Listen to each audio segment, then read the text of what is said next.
La prochaine conférence va être donnée par M. Marc Tremblay et Jean Chouinard, conseillers pédagogiques en service adapté, département adaptation scolaire SAS.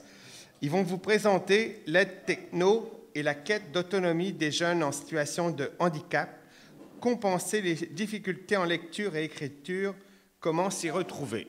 Merci beaucoup. Alors, bonjour tout le monde. Ça nous fait plaisir de venir vous rencontrer, Marc et moi.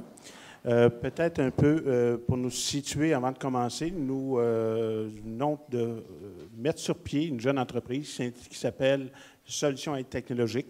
Solutions Aide Technologique est une entreprise qui veut soutenir les personnes en situation de handicap, qu'elles soient des jeunes élèves, des adultes, en situation d'intégration communautaire, d'inclusion, en situation d'accès au travail, maintien au travail, et également au niveau de l'apprentissage. Donc, on s'adresse à toute personne qui nécessite la part d'aide technologique pour supporter sa participation sociale, son apprentissage ou son inclusion au travail ou dans la communauté. Donc, autant là, aujourd'hui, nous abordons les aides technologiques en lecture, en écriture, mais ça peut être également la mobilité pour supporter les participations sociales, l'autonomie et l'inclusion, comme je l'ai dit tantôt, en communauté ou en milieu de travail. As-tu des choses à rajouter, Marc, là-dessus? Ça va? Non, ça va. D'autre part, on ne fait pas que ça. Moi, je suis aussi au Service national du récit en adaptation scolaire. Le récit est un organisme mis sur pied par le ministère de l'Éducation qui supporte les commissions scolaires. Donc, dans chaque commission scolaire existe un service local du récit et un service national qui s'adresse à l'ensemble de la province du Québec. Moi, je fais partie d'un service national en adaptation scolaire. Mon mandat consiste à supporter des intervenants en adaptation scolaire pour intégrer des aides technologiques de façon pédagogique pour soutenir l'apprentissage des élèves qui ont des besoins particuliers. Alors donc, je travaille tant au primaire et au secondaire. Ça fait déjà depuis 1991 que je travaille là-dessus. Je suis également expert conseil pour le ministère de l'Éducation en ce qui a trait aux aides technologiques. Donc, j'ai collaboré avec le ministère de l'Éducation en 2008 pour autoriser des aides à l'écriture en contexte d'évaluation. Donc, je suis en mesure, je me promène à travers la province pour donner la formation non seulement aux intervenants, mais également aux directions d'école, aux gestionnaires pour les aider à mieux gérer des aides technologiques pour supporter justement l'apprentissage et la réussite éducative des élèves EHDA. Alors ça fait partie de mon expertise. Marc va nous parler de son expertise. Oui, de mon côté, moi, mon expertise est plus au postsecondaire, en fait, au collégial. Ça fait plus de 15 ans que je travaille avec les étudiants en situation de handicap dans les collèges. J'ai été à quelques collèges. J'ai été éducateur spécialisé, tuteur, conseiller en service adapté. Dans cette expérience-là, je suis aussi chercheur dans un centre de recherche qui est le CRISPECH, qui est rattaché au Cégep du Vieux-Montréal. Donc, un bagage, beaucoup d'interventions, je dirais, largement, pas juste techno, mais à l'intérieur d'évaluation des besoins. J'ai développé avec le temps toute l'expertise aide technologique, avec, entre autres, ce qu'on va discuter du modèle des fonctions d'aide. Alors, Marc et moi, nous sommes les co-auteurs du modèle des fonctions d'aide qu'on vous présenter, qui est un modèle qui est largement utilisé au primaire secondaire et davantage aussi au collégial. Donc, on veut aussi l'intégrer partout tant au niveau de la santé qu'au niveau de l'éducation, qu'au niveau également universitaire et intégration au travail. Alors, donc, aujourd'hui, le menu qu'on vous propose, c'est en fait de définir qu'est-ce que c'est une aide technologique. Nous, on aime toujours ça commencer par la base, dans le fond, d'établir le même langage, de se parler du même langage. Donc, c'est quoi une aide technologique? C'est quoi une fonction d'aide? Pourquoi qu'on parle de fonction d'aide et non de produit? On va aussi vous présenter rapidement, bien sûr, hein, on a juste 1 heure et quart. On pourrait en passer toute la journée, mais je pense qu'après une journée de présentation, j'imagine que vous avez hâte d'aller profiter du beau temps. Donc, on va présenter différentes fonctions d'aide. Les critères d'attribution des aides technologiques du primaire jusqu'au collégial, même universitaire. Et puis, un peu parler de l'importance de l'accompagnement. Donc, voici, j'espère que ce menu-là vous plaît. Alors, avant d'aborder des aides technologiques, il faut aussi définir les aides technologiques. Marc et moi, on a une déformation professionnelle, on est sociologues tous les deux, et la définition des concepts est importante. Lorsque j'ai développé le modèle des fonctions d'aide, il fallait nécessairement définir c'était quoi une aide technologique. L'aide technologique s'inscrit dans la grande gamme des outils technologiques. On est, mais pas juste en 2016, il existe des outils technologiques partout. On est omniprésent dans nos vies personnelles, que ce soit à la maison, au supermarché ou autre, que ce soit au niveau de la caisse électronique, du guichet automatique ou à la pompe. Il y a de la technologie partout. Mais une technologie n'est pas nécessairement une aide technologique. Elle devient une aide technologique lorsqu'elle va permettre à une personne qui est en situation de besoin ou en situation de handicap de pouvoir contourner ou de compenser des difficultés marquées, soit au niveau d'une tâche à réaliser, soit au niveau d'une compétence ou d'un état à atteindre, pour lui permettre de réaliser cette tâche-là qui serait impossible ou difficilement réalisable sans la part de la technologie. Par exemple, moi, j'utilise un clavier d'ordinateur pour produire mon texte. Bon, c'est un outil technologique. Je ne suis pas en grande difficulté. Mais il existe des élèves qui sont en grande difficulté, qui ont de la difficulté, par exemple, à écrire lisiblement, ou encore des problèmes de dyspraxie, des problèmes de motricité fine. À ce moment-là, l'outil, le même clavier, va devenir une assistance technologique pour compenser ou contourner une difficulté à calligraphie pour lui permettre de mieux écrire plus lisiblement, ou dans certains cas, on va même utiliser une prédiction de mots qui va favoriser l'écriture plus rapide des mots avec moins d'énergie. Donc, ça va permettre à la personne de gagner l'énergie. Donc, une aide technologique va nécessairement supporter une personne qui a la difficulté ou l'incapacité à réaliser une tâche en lui offrant des modalités différentes pour réaliser cette tâche-là. Par exemple, si je suis un lecteur qui a beaucoup de difficulté à lire un texte numérique, bien, je peux être assisté par la rétroaction vocale d'une synthèse vocale qui va m'aider à avoir une meilleure fluidité, meilleur décodage, va réduire ma surcharge cognitive à lire. Donc, au lieu de me prendre 4-5 fois plus de temps que les autres, je vais pouvoir me rapprocher du temps de lecture d'une personne qui n'a pas de difficultés marquées en lecture. Donc, cette fonction d'aide-là est là pour justement offrir des modalités différentes pour réaliser la tâche. Donc, justement, une fonction d'aide, comme Jean le dit. Vous avez l'image du pont. C'est important, elle fait le pont vraiment entre la difficulté et la tâche à réaliser, en fait. Donc, on veut que toute personne puisse réaliser leurs tâches, leurs habitudes de vie. Donc, une fonction d'aide, c'est vraiment une fonctionnalité. Donc, il y a une différence, il faut faire une différence entre une fonctionnalité logicielle et une fonction d'aide, parce que dans un logiciel, peut avoir une fonctionnalité qui est bien intéressante, mais qui ne répond pas nécessairement à une difficulté. Donc, nous, dans la veille technologique qu'on fait continuellement, donc quand il arrive des nouveaux logiciels, bien, on va évaluer, on va voir la portée. Est-ce que dans ce logiciel-là, il y a une fonction d'aide qui répond à une difficulté, qui répond à un besoin? Donc, ce concept-là, cette idée-là de fonction d'aide-là nous permet de pouvoir comparer un produit à l'autre. Parce qu'il y a des produits qui ont une fonction d'aide, il y a d'autres produits qui en ont 40 fonctions d'aide. Il y en a d'autres qui ont 40 fonctionnalités, mais qui ont 2 fonctions d'aide. Donc, vous voyez que ça nous permet de pouvoir faire un comparatif. Et ça nous permet de nous détacher du produit que sûrement on entend souvent Antidote, WordQ. Mais il existe d'autres logiciels. On peut aussi dans d'autres modalités que logiciel. Ça peut être une application. Donc, l'important pour nous, c'est que la fonctionnalité, la fonction d'aide, ait les mêmes caractéristiques. Donc, c'est pour ça que dans ce que nous, on appelle le modèle de fonction d'aide, on a défini, pour l'instant, on en a une vingtaine de fonctions d'aide, mais on travaille toujours, on sait, hein, la technologie, ça va rapidement. Donc, on est toujours en augmentation du nombre de fonctions d'aide. Donc, vous allez voir, on va vous montrer un peu l'éventail des fonctions d'aide qui se retrouvent dans 1 ou 2 ou 3 produits. Donc, ça permet d'avoir une flexibilité dans le choix, du produit qu'on veut, parce qu'on n'est pas attaché à dire il faut absolument ce produit-là qui nous coûte 2 000 $. Non, pas nécessairement. Si la fonction d'aide elle est gratuite sur Internet et fonctionne bien, pourquoi pas? C'est important parce que dans le plan d'intervention à l'école, souvent on voit ça dans les plans d'intervention, le nom de produit, WordQ, Antidote, des autres genres. Et il y en a parmi vous qui connaissent bien WordQ, il y en a qui ça leur dit peut-être un peu moins bien ce que ça dit, un outil. Donc, si je parle de PenFriend, il y a des grosses chances que 90% de la salle ne sait pas de quoi ça parle. Donc, c'est donc fondamental, autant pour les parents que pour les intervenants, dans le cadre du plan d'intervention, d'abord d'identifier les difficultés marquées ou les incapacités. Par la suite, les fonctions d'aide, on verra tantôt la valeur ajoutée, mais le produit arrive toujours à la fin. Pourquoi? Parce que le produit évoque rien. Mais la fonction d'aide, elle est toujours reliée soit à une difficulté marquée ou à une incapacité à réaliser une tâche, une compétence ou un état. Alors ça, c'est fondamental de l'insérer dans le plan d'intervention. C'est un modèle opérationnel. Parlant de fonction d'aide, on l'aborde d'entrée de jeu. On est toujours en lecture ou en écriture. En fonction de la lecture, on a plusieurs élèves qui ont des difficultés marquées, justement, à lire une page web ou des documents dans lesquels il y a beaucoup d'informations.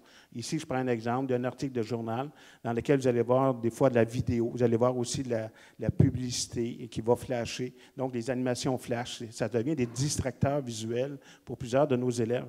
Alors, c'est important de leur offrir l'opportunité, justement, de réduire de ces distracteurs visuels-là. Il existe des outils, soit dans Safari ou encore une application qu'on appelle ici Readability, qui vient du mot Readability, qui permet justement d'épurer une page web pour d'offrir à l'élève simplement l'image et le texte en éliminant les distracteurs visuels.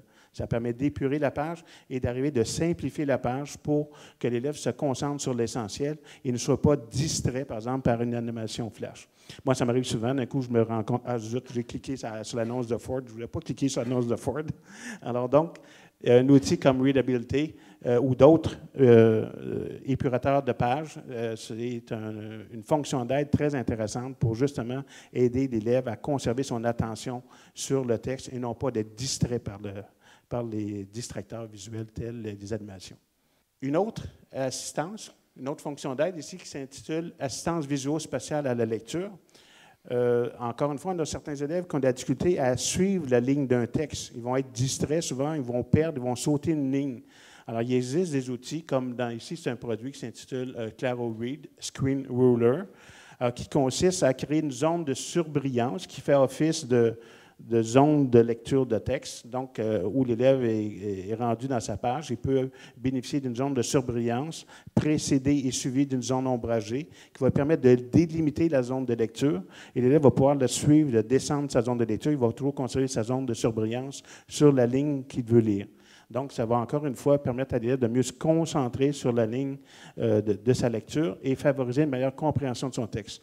On peut paramétrer la lecture en élargissant la zone de surbrillance, ou on peut éliminer une zone ombragée en haut ou en bas. On peut élargir la zone de surbrillance ou la rétrécir. On peut créer de l'opacité sur des filtres plus foncés ou de couleurs, les rendre plus opaques ou plus transparents. Donc, en fonction des difficultés visuelles de l'élève, on peut paramétrer le logiciel pour ça. Ça n'apparaît pas sur la diapositive, mais également avec WordQ, on peut faire la même chose. Pas la même chose, mais on peut avoir le suivi, au lieu d'avoir le suivi du mot lu sur chacun des mots, on pourrait avoir une surbrillance sur une ligne à la fois et l'élève pourrait aussi changer de ligne manuellement en cliquant sur la flèche de direction. Alors donc, il peut le faire manuellement, alors que dans certains cas, dans ce cas ici aussi, c'est manuel.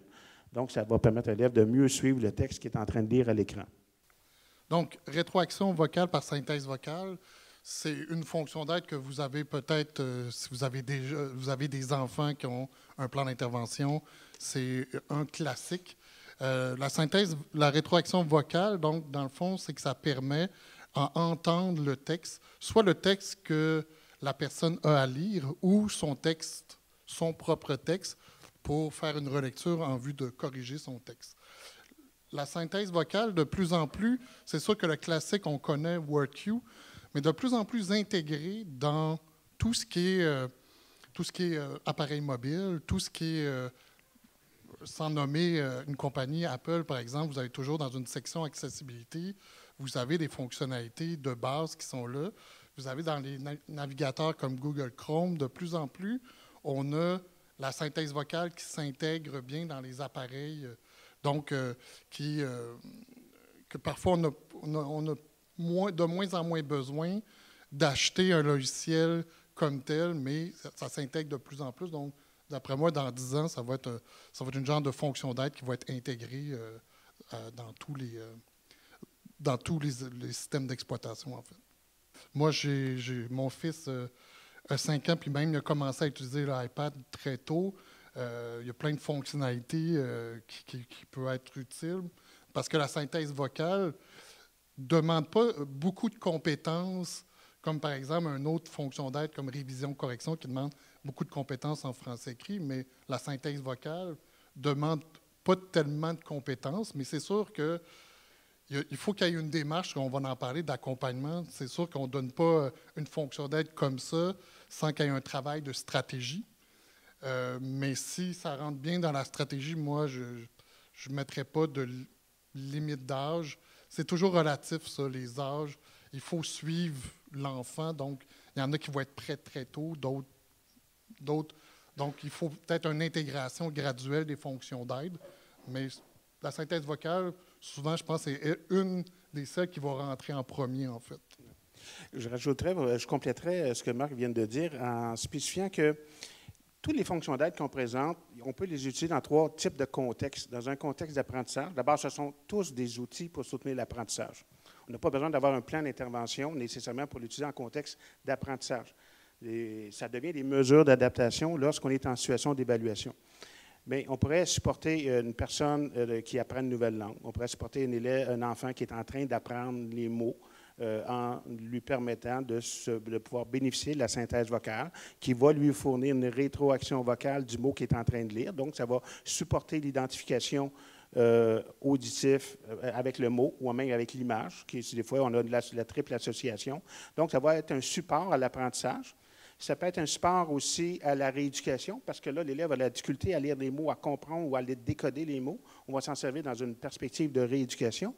Et dans certains cas où ça va plus loin, la difficulté, on peut même s'en servir dans un contexte de rééducation, parce que là, de compensation, devrais-je dire, où là, l'élève n'arrive vraiment pas, ou peu, ou très difficilement à lire son mot. Donc, un élève dyslexique va toujours rester dyslexique. Alors, dans certains cas, il va bénéficier de la synthèse comme ça, de la paire de lunettes. Ça devient la paire de lunettes auditives pour lire un texte. Son orthèse technopédagogique pour le supporter dans sa lecture, parce qu'il y a vraiment besoin d'un outil de compensation.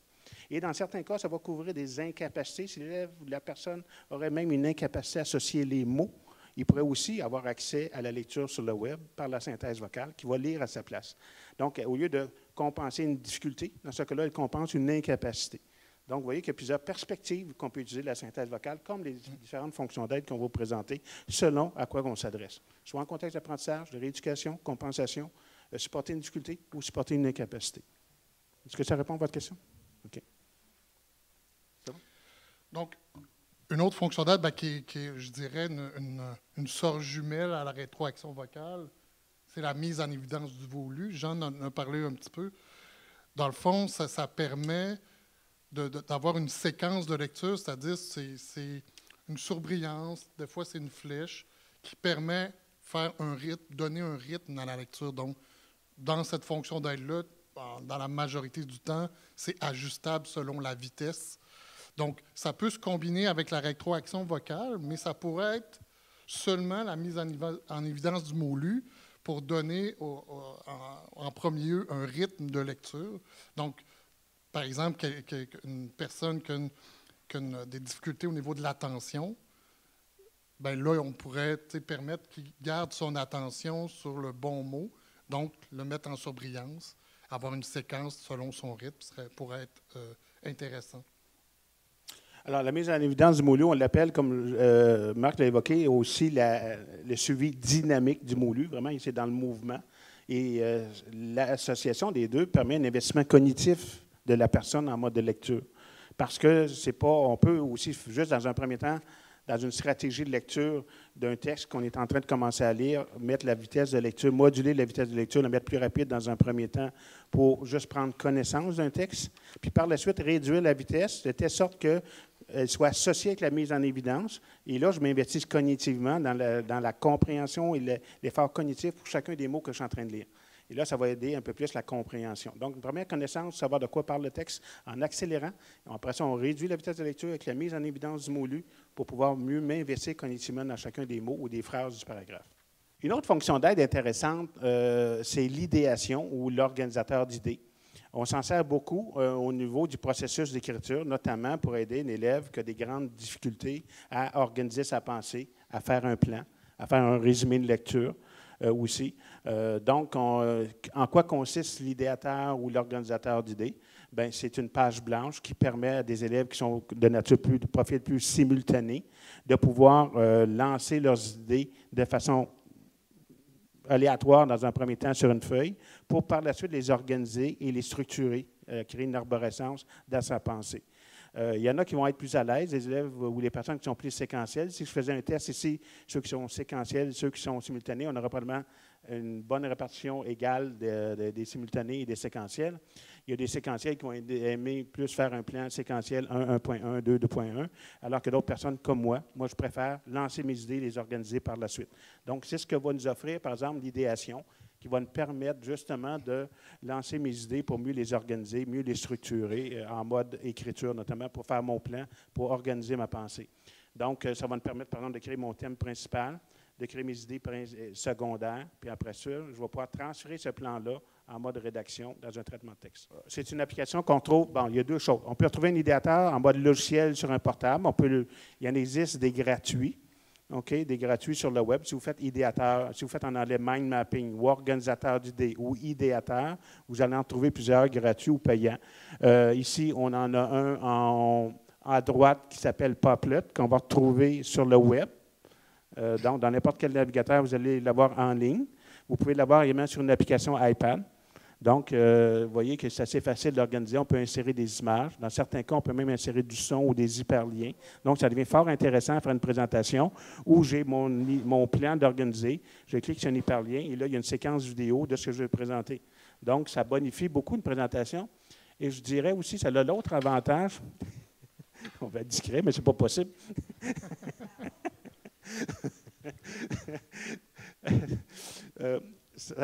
Comme je suis en train de me déconcentrer. Vous savez que quand je parle tout seul, j'espère que je ne parle pas tout seul aujourd'hui, lorsque je parle devant une personne sans rien, tout le monde me regarde. Mais lorsque je fais une présentation assistée d'un projecteur avec un idéateur, bien, je suis moins tout seul. On est deux. Et là, les regards vont se centrer davantage sur le tableau que sur moi. Donc, au niveau de la réduction de l'angoisse, de l'anxiété aussi, ça peut être intéressant. Alors, donc là, l'idéateur, couplé avec un projecteur, souvent on voit ça, les élèves sont timides, et moi, ça apparaît moins. J'ai fait partie des élèves timides, mais dans le temps, j'avais un tableau noir interactif avec une craie. Là maintenant, on a des tableaux blancs interactifs numériques. Et on peut présenter à l'écran, et ça supporte un élève pour réduire son angoisse, puis ça va l'aider à structurer sa pensée et à l'organiser. Ça va être plus facile avec un idéateur pour certains élèves de pouvoir présenter avec un mode organisé. Ça va favoriser aussi la prise de conscience de la logique de son argumentaire. Donc, il y a beaucoup d'avantages avec un idéateur. Puis moi, je rajouterais par rapport aux jeunes adultes qui ont une dysphasie, cette fonction-là est très, très utile au niveau, par exemple, de la compréhension de lecture quand on veut. Ça a déjà arrivé, moi, une étudiante qui n'avait pas réussi son cours de psychologie la troisième fois. Qu'est-ce qu'on a fait? C'est j'avais quelqu'un, un tuteur, qui encerclait les concepts clés du texte et l'étudiante devait schématiser avec justement un idéateur.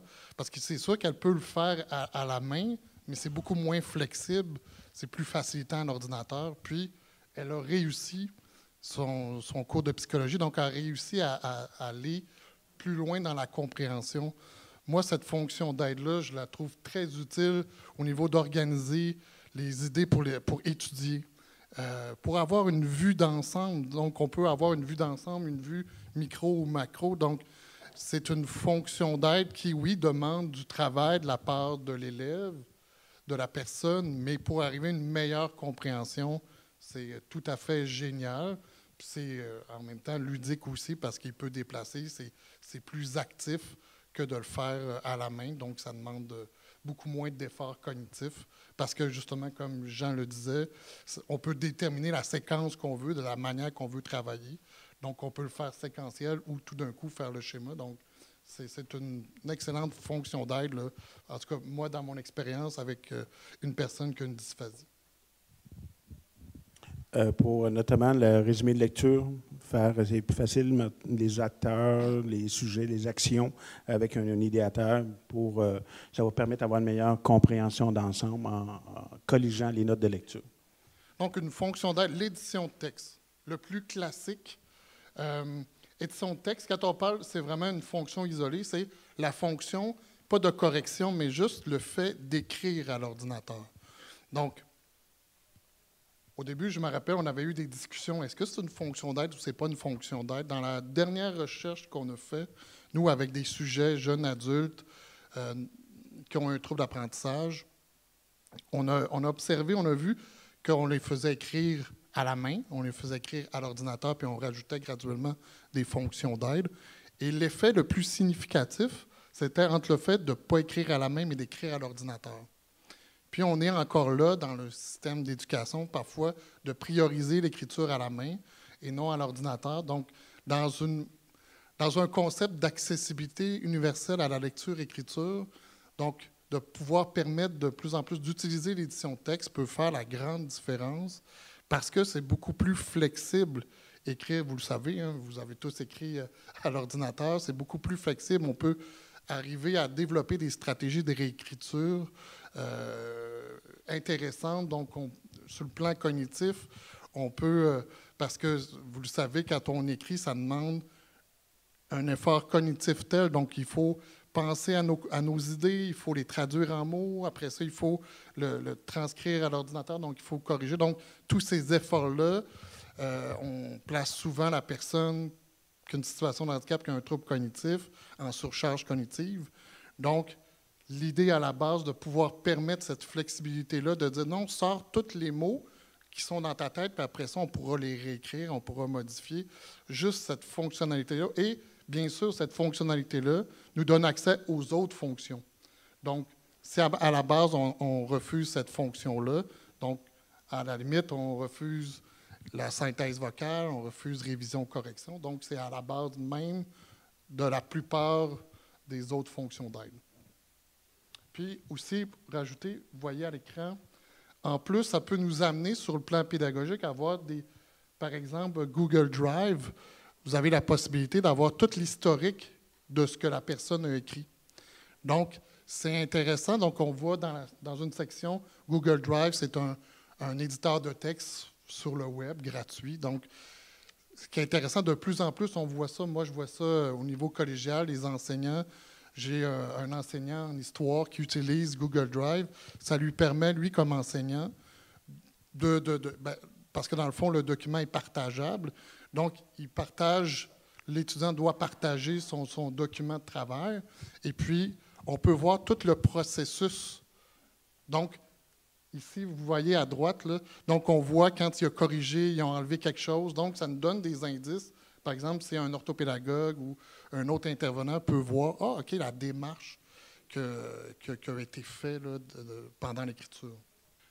Donc, bien sûr, le dictionnaire, vous avez le dictionnaire électronique de table classique, mais vous avez aussi les dictionnaires, par exemple, d'Antidote, qui est le dictionnaire. Et ce qui est intéressant, c'est de pouvoir avoir un dictionnaire qui est lié avec ton édition de texte qui permet d'éviter de retranscrire les mots. C'est-à-dire, souvent, par exemple, dans Antidote, on peut cliquer sur le mot, il va apparaître dans le dictionnaire.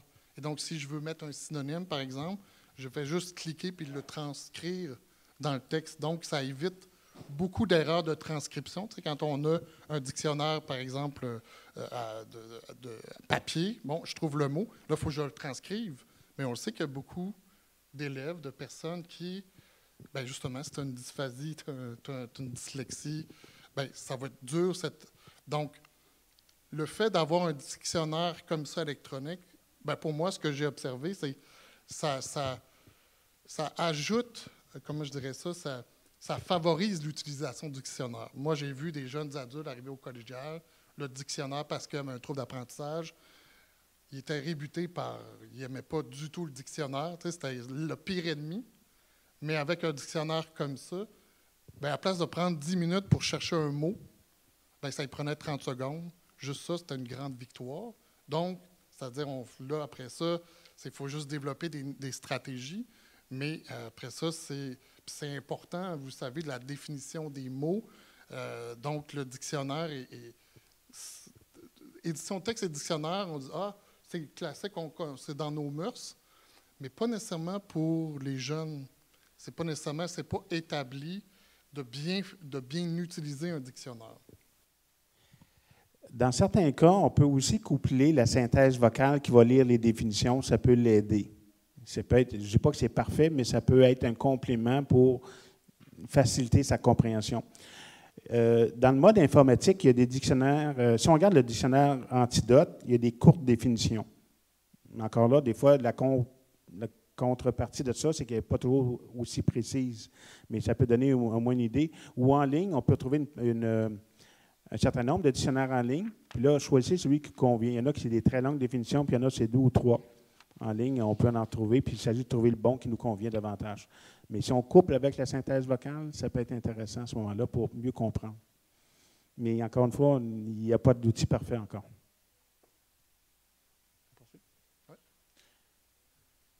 Je vais revenir à l'écriture vocale. Ici, je voulais faire une mise en garde. L'écriture vocale, en fait, c'est un mécanisme qui permet de produire du texte par la voix, donc avec un microphone.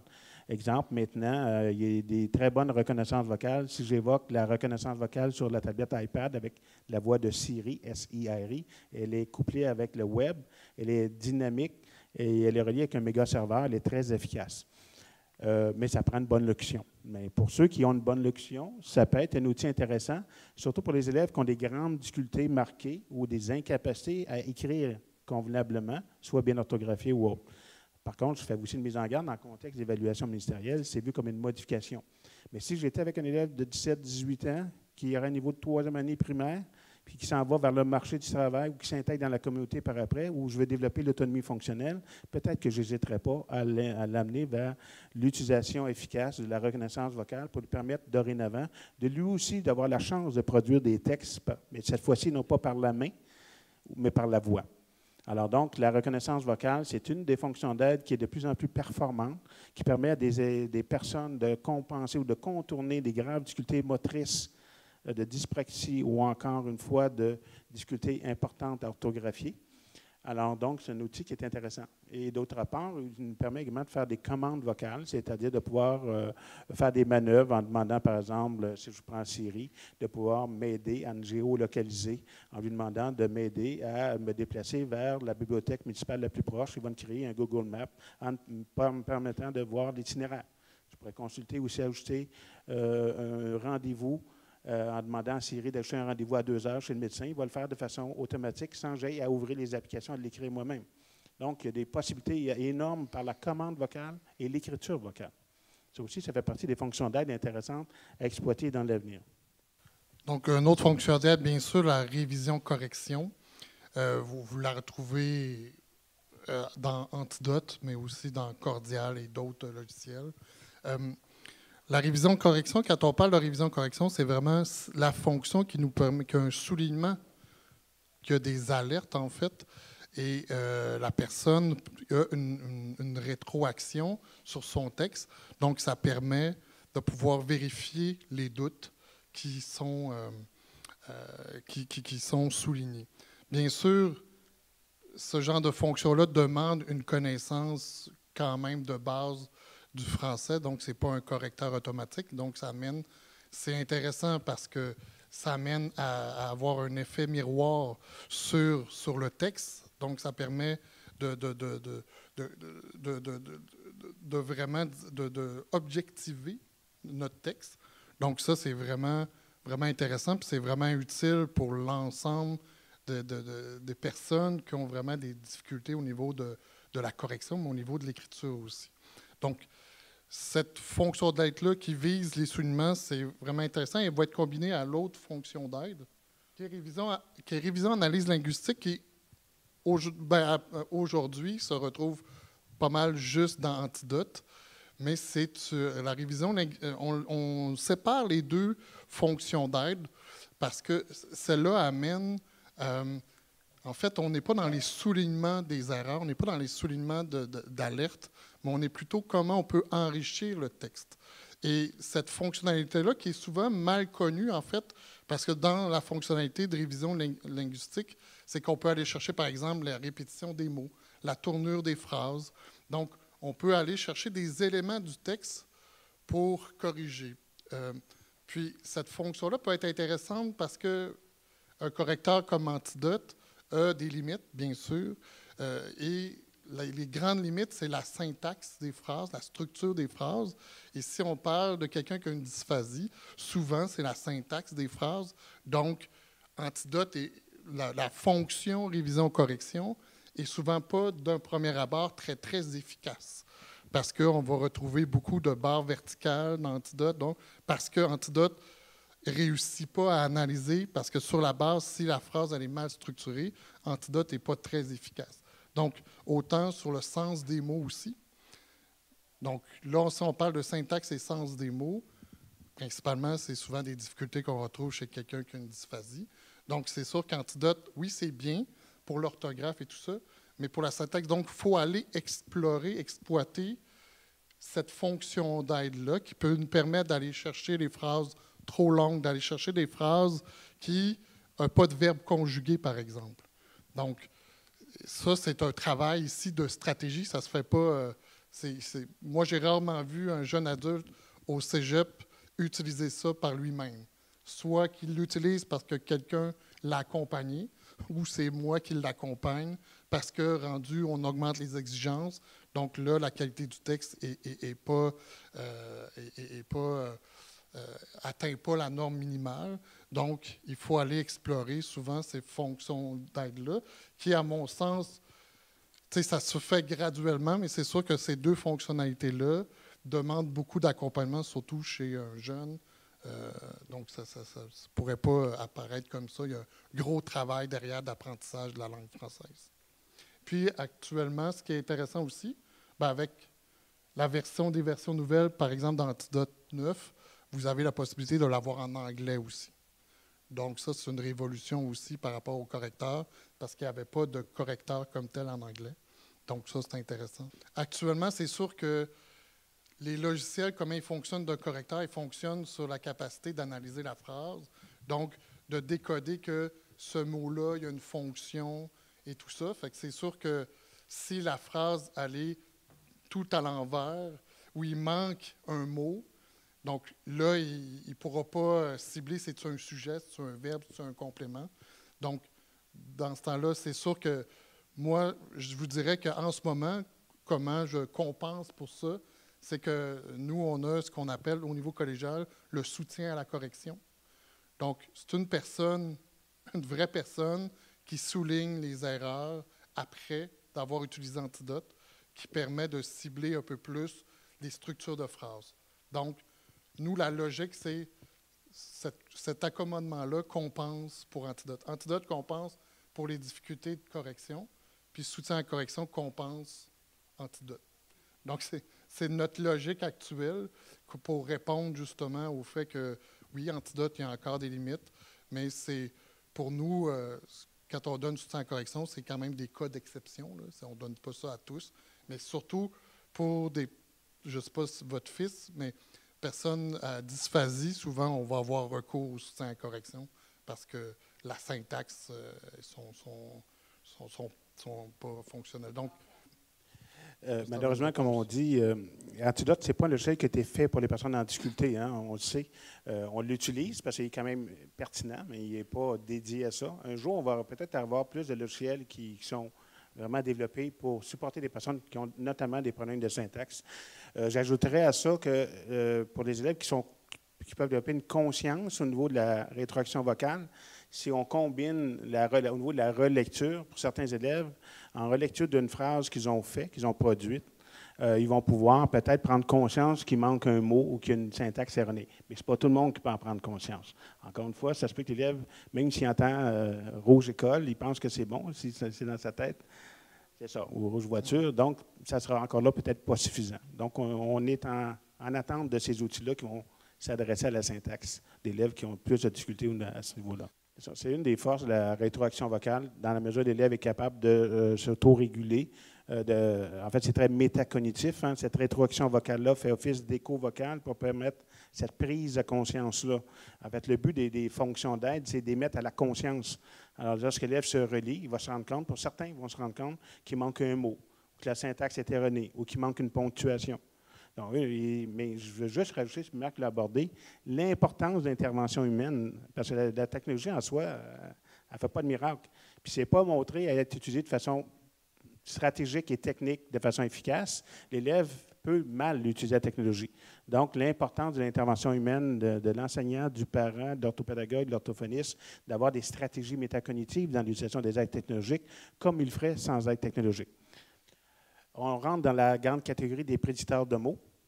Alors, un prédicteur de mots, c'est un logiciel qui va permettre de supporter l'élève, de l'assister dans la rédaction de son texte en lui proposant une série de mots à chacune des frappes qu'il va faire au clavier. Merci.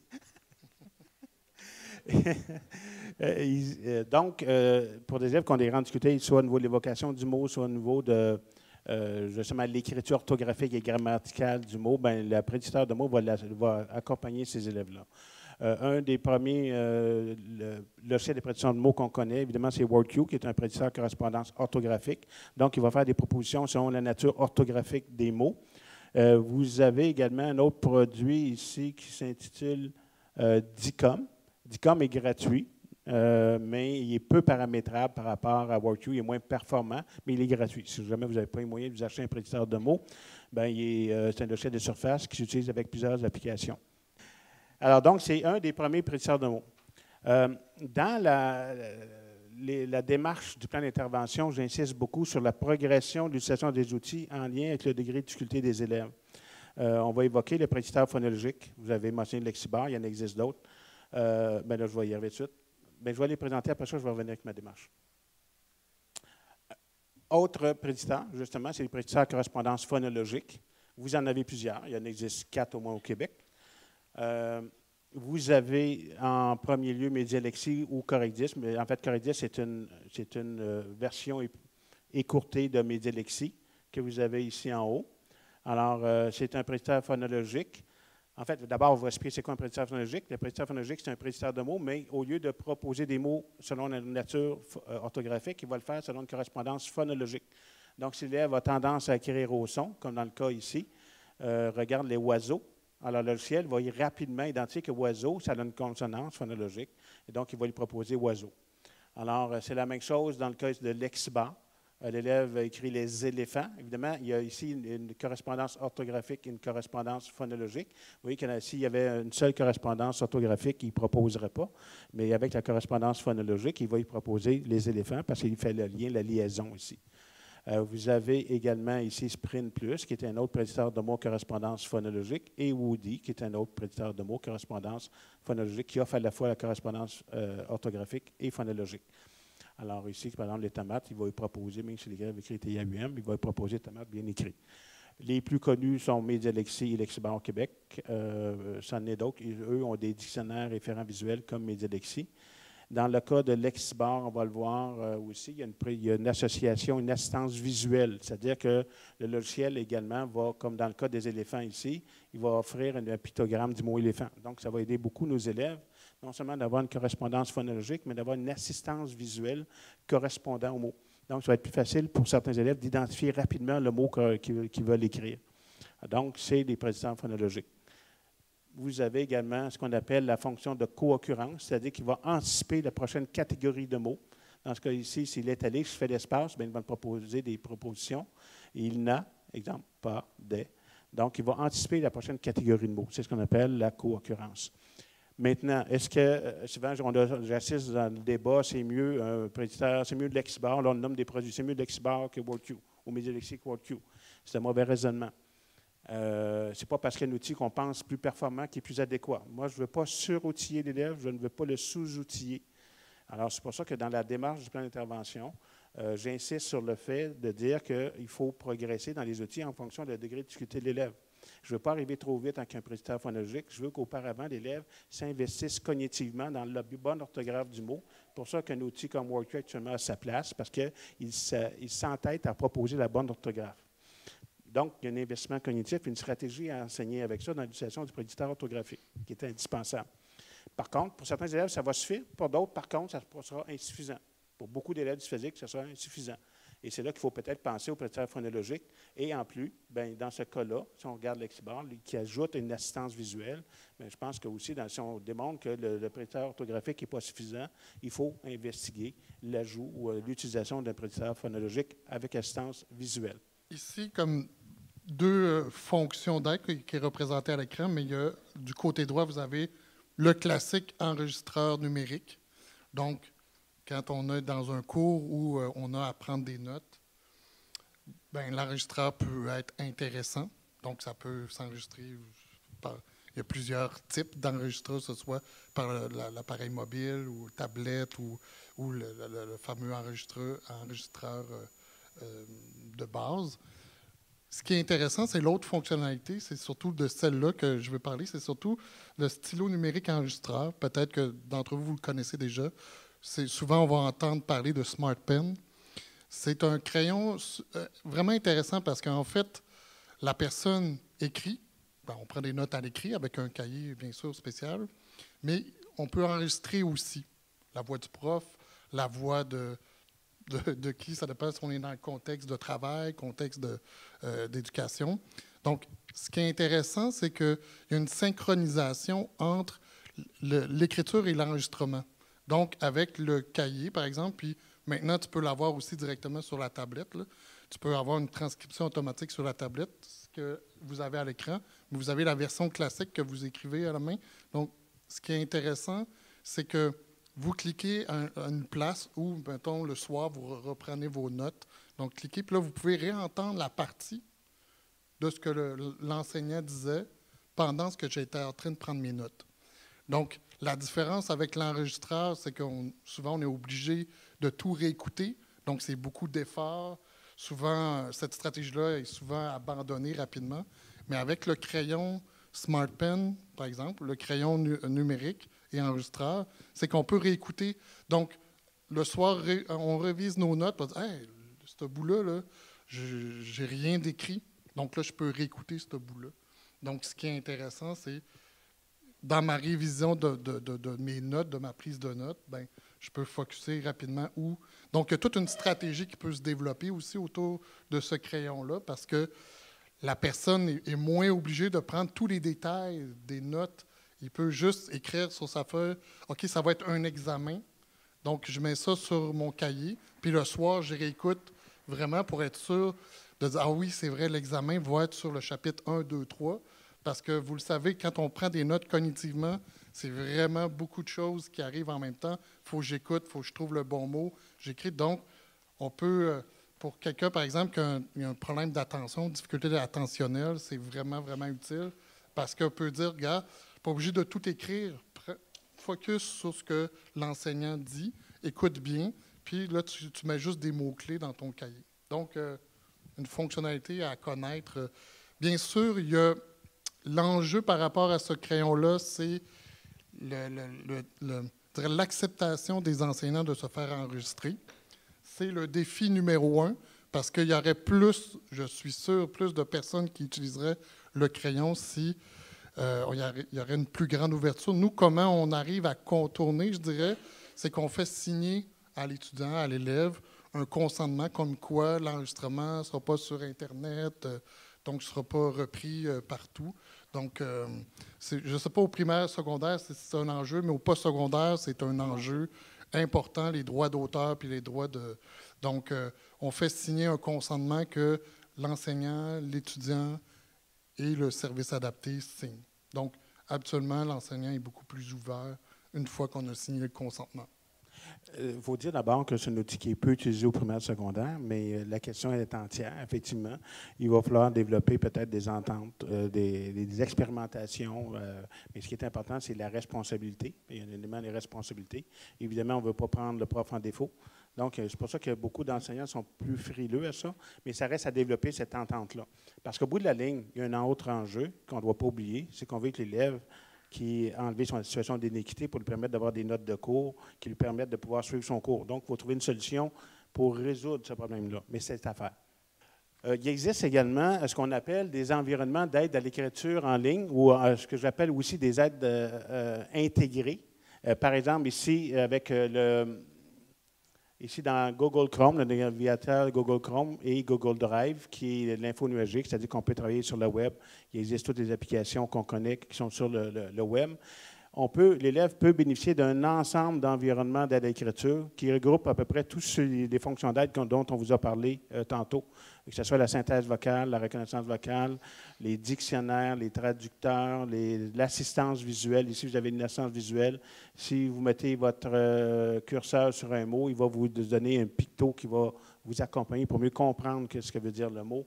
Vous avez des notes vocales, des surligneurs, une panoplie de fonctions d'aide. Donc, l'élève peut bénéficier à l'intérieur d'un même environnement, plutôt que d'utiliser 4 ou 5 fonctions d'aide ou applications, il l'a à l'intérieur d'un même environnement sur le web. Donc, pour le travail à la maison, ça peut être intéressant de pouvoir bénéficier d'un environnement d'aide à l'écriture. Tout ce qu'on vous a présenté, bien, dans un contexte scolaire, c'est important de le placer à l'intérieur d'un plan d'intervention, dans une démarche qui est centrée d'abord pour, si vous étiez parent, je vous invite à identifier dans le cadre du plan d'intervention avec la direction d'école et l'équipe de personnel, d'identifier d'abord les difficultés marquées qu'a votre enfant à réaliser des tâches ou atteindre des compétences. C'est d'abord ça qui prime avant de parler de produits. Et par la suite, ce qu'on essaie de faire, c'est de pouvoir... ça marche? Ça marche maintenant, OK. Ouais. Il nous reste, OK. De pouvoir valider les fonctions d'aide qui sont pertinentes. La mise à l'essai peut être intéressante. Demandez qu'il y ait une mise à l'essai. Pendant la mise à l'essai, c'est là qu'on valide les fonctions d'aide en lien avec les difficultés. Au lieu de l'inscrire trop vite dans le plan d'intervention, c'est favorable autant pour les parents que pour les intervenants, parce que d'une part, ça permet aux parents de dire l'école est en marche. On va essayer la fonction d'aide. Et pour les intervenants, ça permet de faire des expérimentations, quitte à se tromper, mais d'ajuster le tir. On ne veut pas placer les aides technologiques, les fonctions d'aide trop tôt dans le plan d'intervention. On veut les valider, les expérimenter, les valider. Après ça, on les insère dans le plan d'intervention. Donc, la mise à l'essai est importante. Les valeurs recherchées, rapidement, ça améliore la lecture et l'écriture. On a vu le sentiment de compétence, les capacités métacognitives de l'élève, l'estime de soi, l'autonomie. Ça fait partie des valeurs ajoutées. Est-ce que le diagnostic est un critère d'attribution? Non, pas au niveau des aides technologiques. Ce n'est pas nécessaire d'avoir un diagnostic pour obtenir des aides technologiques. Par contre, c'est la manifestation des difficultés marquées de l'élève qui sont importantes à considérer quand vient le temps d'évaluer la pertinence de donner une aide technologique à un élève. Il faut qu'il y ait des difficultés marquées persistantes. C'est malgré les interventions, l'élève n'arrive toujours pas à atteindre les exigences de la tâche, soit en écriture, en lecture, et c'est là que ça devient un critère qui peut recevoir une aide technologique. Mais ça, c'est au primaire, mais au cégep, il est rendu au postsecondaire, en fait, université aussi, c'est le diagnostic qui prime, en fait. Donc, ça, c'est important. Si vous avez un élève qui est un enfant, un fils, qui est au secondaire 5, il ne pourra pas avoir ses aides technologiques s'il n'y a pas de diagnostic. Donc, on pourrait débattre sur la cohérence du système, mais actuellement, c'est comme ça que ça fonctionne. Donc, c'est important de faire cette démarche-là, très, très important, que si, par exemple, il y avait des difficultés marquées puis qu'il est dysphasique, mais vous n'avez pas le diagnostic encore formel, bien, allez le chercher avant le secondaire, avant la fin du secondaire 5, pour arriver au cégep avec le diagnostic. À un moment, c'est un professionnel de la santé là, qui est accepté, orthophoniste, médecin, etc. Donc, et pas orthopédagogue. Donc, important de prendre ça en note. On va conclure rapidement. Ça, je vais aller rapidement pour ce n'est pas des aspirations, on est là pour aider les élèves en situation de besoin. Puis ça doit avoir un caractère indispensable pour que l'élève, pour lui permettre justement de réussir. Ça, c'est un élément important à considérer. Ça, je vais revenir rapidement là-dessus. L'accompagnement, peut-être conclure sur l'accompagnement? Oui. Bien, dans le fond, on en a parlé tout le long, l'importance de l'accompagnement, la technologie. Il y a des fois qu'il y a un glissement, on priorise acheter de la technologie, mais moi, je dirais plus la priorité, c'est d'avoir des gens bien formés sur les aides technologiques pour faire un accompagnement. On devrait mettre plus nos ressources là parce que même dans notre dernière recherche qu'on a fait, c'est qu'on le fait dans l'accompagnement. La différence, c'est quand on développe des stratégies, en fait. Donc, ce n'est pas la fonction d'aide en soi, ça ne sert à rien s'il n'y a pas un développement de stratégie. Donc, pour optimiser, là, pour aller plus rapidement dans l'utilisation des aides technologiques, que ce soit plus efficace, il faut nécessairement un intervenant, je dirais, bien formé, pas juste sur un produit, mais sur les différentes fonctions d'aide, parce que c'est pas vrai que chaque élève, chaque personne, c'est la même fonction d'aide. Même si on a le même diagnostic, c'est pas nécessairement la même fonction d'aide. Des fois, il ne l'aimera pas au départ, mais 2 ans plus tard, il va l'aimer. Mais des fois, c'est aussi par goût. Hein? C'est pas juste... Ça pourrait bien répondre à son besoin, mais il ne l'aime pas. Il n'aime pas la prédiction de mots. Moi, je vois ça souvent chez les adultes. Il n'aime pas ça.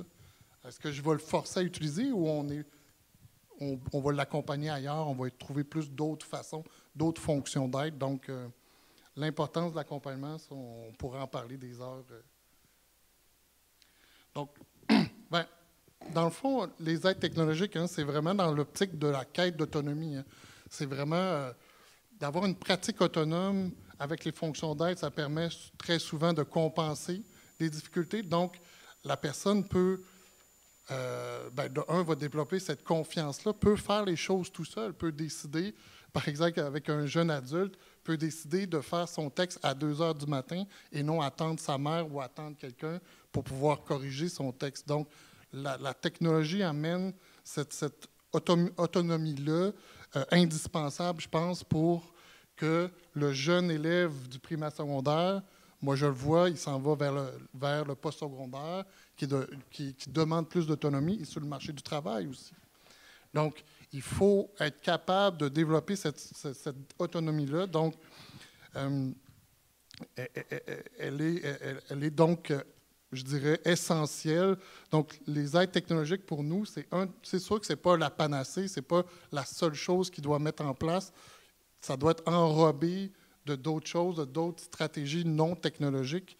Mais quand on l'utilise bien, puis on l'amène à bien l'utiliser, ça peut vraiment faire la différence. Puis je pense que nos expériences, 15 ans et 25, 30 ans, moi, je peux vous dire que j'ai vu beaucoup d'étudiants réussir et qui sont rendus à l'université, qui sont même sur le marché du travail, qui ont une dysphasie. J'ai, par exemple, un élève qui était en éducation spécialisée, qui est maintenant éducatrice spécialisée, puis qui avait une dysphasie.